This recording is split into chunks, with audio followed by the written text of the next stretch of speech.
Good morning, students. Well, we are back to our video classes. I hope you enjoyed it earlier, and I hope that things will be much clear with you in these classes as well. Well, today we are going to start with a new chapter in English grammar, and that is verbs. Okay, so first, the thought of the day: everything is easy if you are crazy, and nothing will be easy if you are lazy. It goes for all of us that everything is easy if we are working at it. But if we are lazy, then of course things will be just static. Things will remain as it is, right? So that's the reason all of us need to be hardworking. The word of the day is content, meaning happy and satisfied. All of us need to be contented, happy with what we have. Now we come to the main topic. What is a verb? Well, a verb is a word that expresses action, state of being, or belongingness. A verb is a word that expresses action, state of being, or belongingness. Students, whenever we frame sentences, it could be any simple sentence. Let's take an example. Rahul bowls well, right?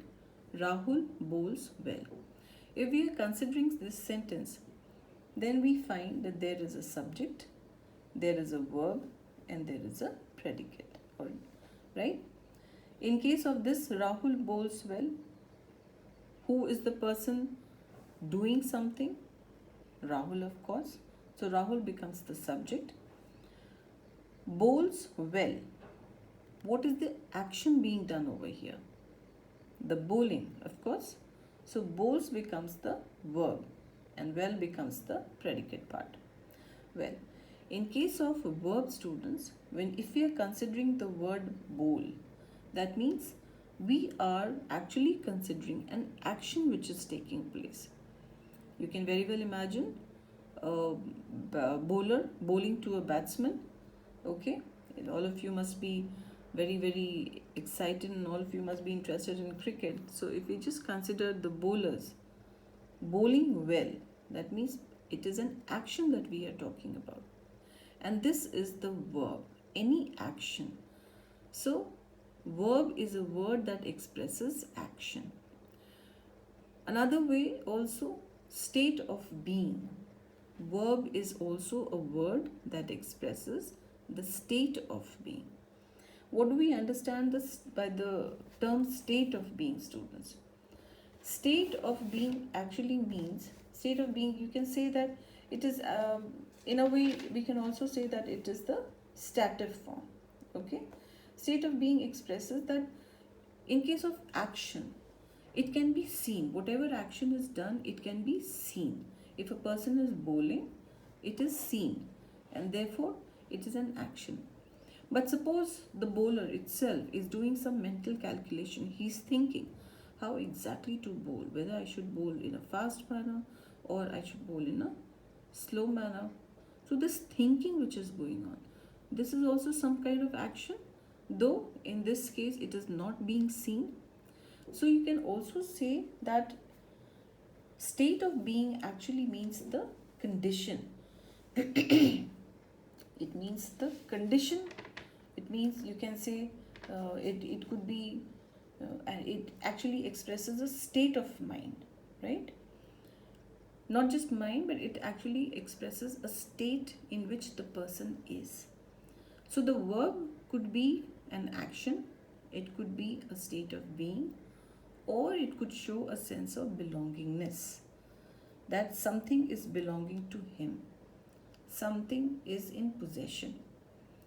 So if we just understand what is a verb is a word that expresses action, state of being, or belongingness. Now let's see it in detail. If we are talking about action verbs, well, this is an easy one. Most students have already been taught that verbs are action words. Action could be physical or mental, in both ways. Physical action can be seen very easily if we are talking about run, swim, jump, breathe, all these are actions which are taking place, and it can be seen very easily, isn't it? So these will be called as action verbs, and these are of course physical actions, but there could be mental actions as well. If a person is thinking or wondering, or at the moment you are trying to understand, dream, imagine, ponder. Ponder is to again think, forget, remember, believe. All these words are actually showing some kind of mental action, isn't it? Showing some kind of mental action which is taking place. Now hold it, it went back to it. So let me just bring it back here. Okay. Now let's consider this.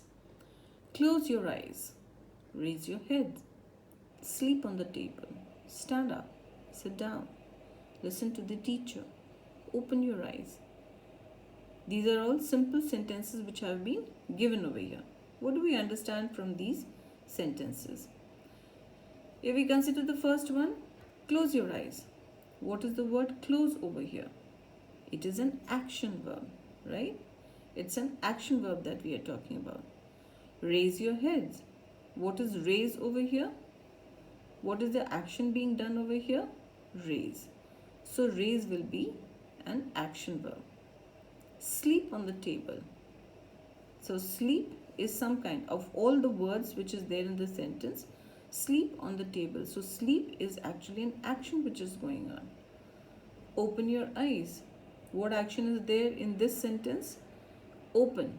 This is the action. Listen to the teacher. Listen is the action.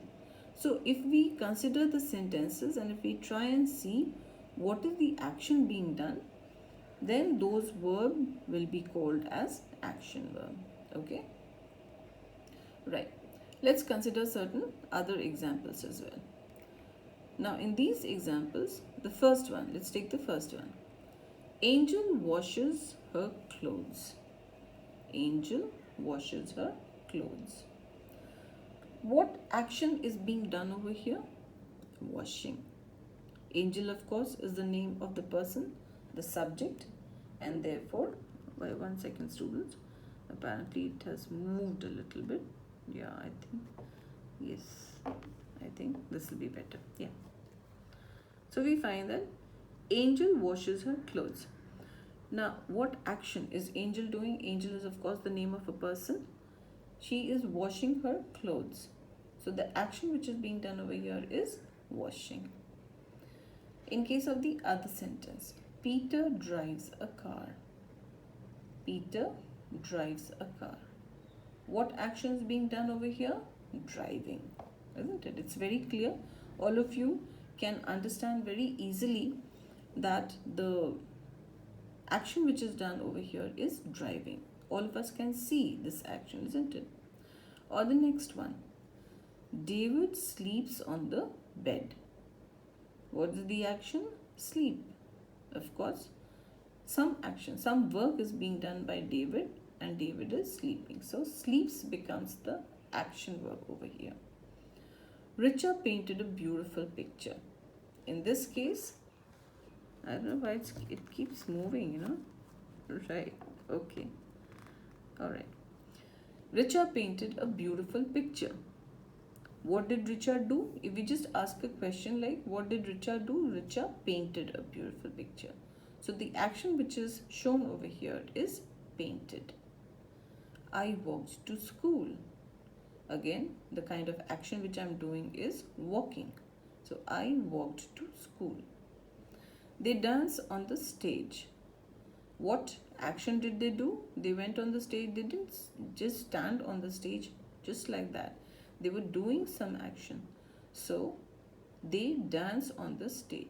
Dance becomes the action verb. In all these sentences, we see, students, that the physical activity is going on, right?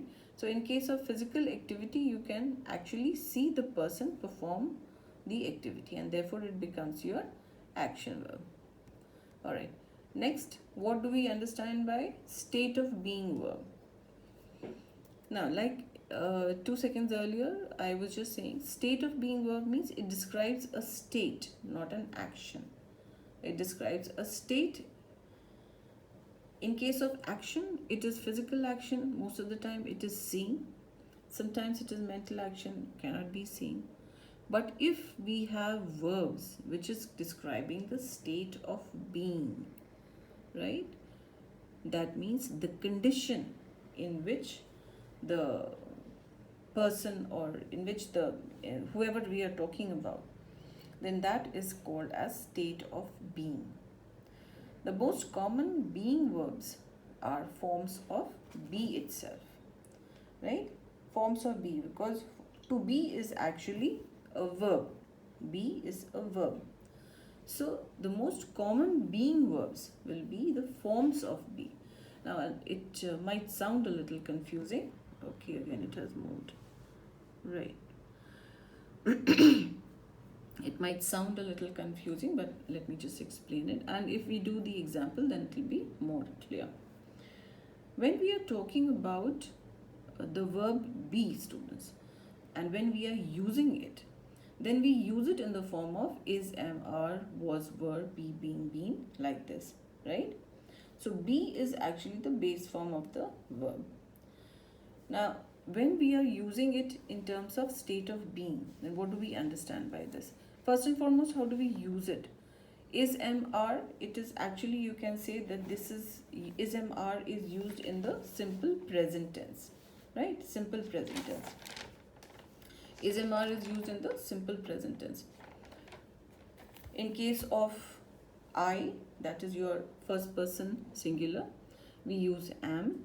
In case of is, it is he, she, it. That means it is your third person singular. We use is. Are will be used with third person plural. That is they and you, right? Was and were. How do we use this? Was and were will be the past tense of is, am, are, students. When we frame sentences, then it will be clear to you. But right now, just for an explanation, was and were will be the past tense of is, am, are. What about be, being, and been? This is something which you need to know. Now, be, like I said, is the base form of the verb. And we can use be after to. Like a number of times when the sentences are framed, we use be after to. For example, in case of hope, like suppose the sentence says, I hope to be as wise as my father someday. Or it could be, she's learning to be less concerned about other people's opinions. Or maybe in case of planning, we can use something like, we are planning to be in London from the 18th to the 23rd, right? So you can say that a number of times be is after to, and be is the base form of the verb. Then in case of being, how do we use being? Being is a continuous form of the verb, and we can use it after is, am, are. That means in present continuous, like I said, is, am, are used in the simple present tense. So being can be used after is, am, are, or it could be used after was and were, because was and were will be used in past continuous, right? As an example, you can take, students, we can't access the internet right now because the network is being started.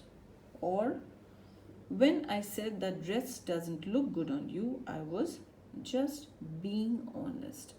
So we use it a number of times after is, am, are, or after was and were also, because being is the continuous form of the verb. Now a little bit about been. Been is the past participle, right? It's the past participle, and we can use it after the verb have or has in the as the present perfect, and had as the past perfect. So you can use it after the verb have and has, like I've been busy lately, or have you ever been to London? My car has been stolen. By the time we showed up, we'd been waiting for an hour. So it could be after have or has, and had, either of it. Then we can use been after could have, should have, and would have also. So you can actually use it like this. Once we start doing the exercises, then it will be more clear to you. So basically we are talking about the state of being verb, right? We just did that verb could be in an action verb, it could be a state of being verb, and what would be the next one? Okay, we can take the example, one or two examples before we move on to the possessive part, right? Suppose we are talking about the teacher is tall. Now over here, student, what is the verb? The teacher is tall. The teacher is the subject or the noun over here. Tall is actually, the word tall is describing the teacher. So it's an adjective. What is the verb in the sentence? We find verb is. Is the verb over here because is describes the state of being. It is the condition in which the teacher is. It is the condition that we are talking about. We are talking about the condition that the teacher is tall. So is becomes your the state of being verb. The chips are salty. Right now we were doing is, am, are. This is the state of being. The chips are salty. So what is the condition or what is the state of the chips? It is are salty. Similarly, the past tense. We were early for the show. My father has white hair.